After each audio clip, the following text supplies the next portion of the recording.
হবে না।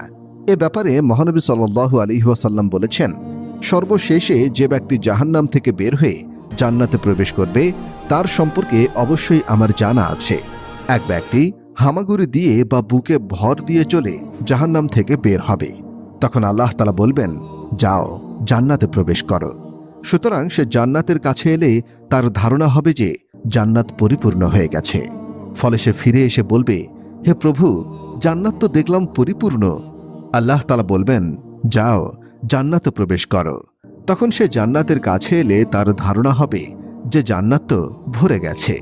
তাই সে আবার ফিরে এসে বলবে, হে প্রভু, জান্নাত তো ভর্তি দেখলাম। তখন আল্লাহ তাআলা বলবেন, যাও জান্নাতে প্রবেশ করো।